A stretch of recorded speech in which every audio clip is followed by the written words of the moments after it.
Hello दोस्तों, CSC काकोत YouTube channel में आपका स्वागत है।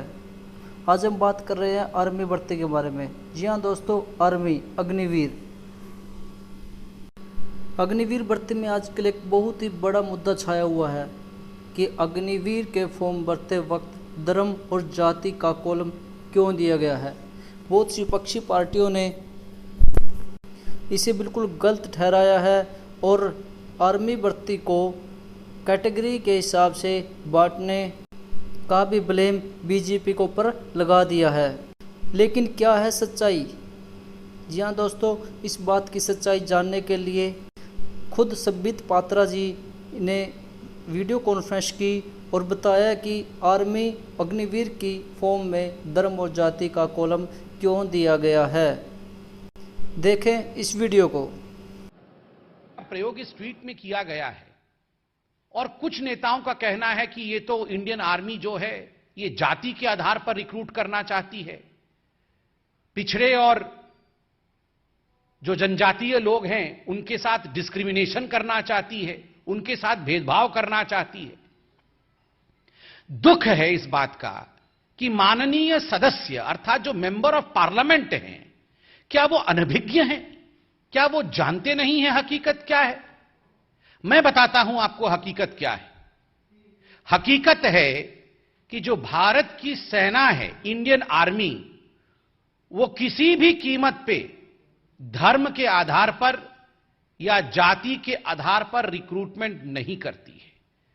The Indian army does not recruit as per the caste और the religion of the applicant. जाति और धर्म से कहीं ऊपर हिंदुस्तान की सेना है।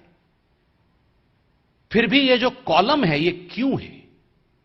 इसका उत्तर 2013 में देश के सर्वोच्च न्यायालय सुप्रीम कोर्ट के पटल पे मिला। एक इंडिविजुअल ने इस पे पीआईएल दाखिल किया था सुप्रीम कोर्ट में और कहा था कि जातीय और धर्म के आधार पर क्यों ये कॉलम होते हैं इंडियन आर्मी में। तो 2013 में ही एक सत्यपत्र अर्थात एफिडेविट सबमिट करके भारत की सेना ने सुप्रीम कोर्ट में अपने मत को स्पष्ट किया था और कहा था कि there is no role in the selection process as far as caste is concerned. कोई रोल नहीं है, कोई भी इसमें धर्म और कास्ट के आधार पर सिलेक्शन का रोल नहीं है। किंतु एक प्रशासनिक अर्थात एडमिनिस्ट्रेटिव और संचालन या परिचालन, जिसको अंग्रेजी में ऑपरेटिव कहते हैं, यह एक ऑपरेटिव रिक्वायरमेंट है, यह एक प्रशासनिक या एडमिनिस्ट्रेटिव रिक्वायरमेंट है। 2013 में सुप्रीम कोर्ट में इंडिया की आर्मी ने कहा था। 2013 में किसकी सरकार थी? 2013 में मोदी जी की या भारतीय जनता पार्टी की सरकार नहीं थी। उस समय स्पष्टता सुप्रीम कोर्ट में दिया जा चुका था इंडियन आर्मी द्वारा। क्या ये माननीय सदस्य नहीं जानते? क्या ये कांग्रेस पार्टी नहीं जानती? क्या ये आम आदमी पार्टी नहीं जानती? फिर भी इंडियन आर्मी को अखाड़े में घसीट के लाना और उसके साथ दो दो हाथ करने की यह प्रवृत्ति उचित नहीं है। कहीं ना कहीं यह राजनीति करते करते देश की आर्मी को बदनाम करने का काम है। धर्म का जो कॉलम है क्यों मांगा जाता है? बहुत स्पष्ट रूप से आर्मी ने कहा है हमारे रिक्रूटमेंट प्रोसेस में धर्म का कोई स्थान नहीं।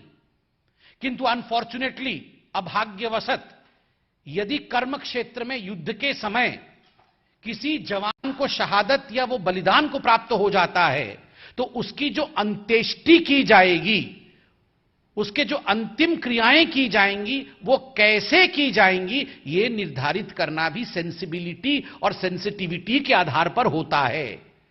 इसलिए धर्म का एक कॉलम होता है।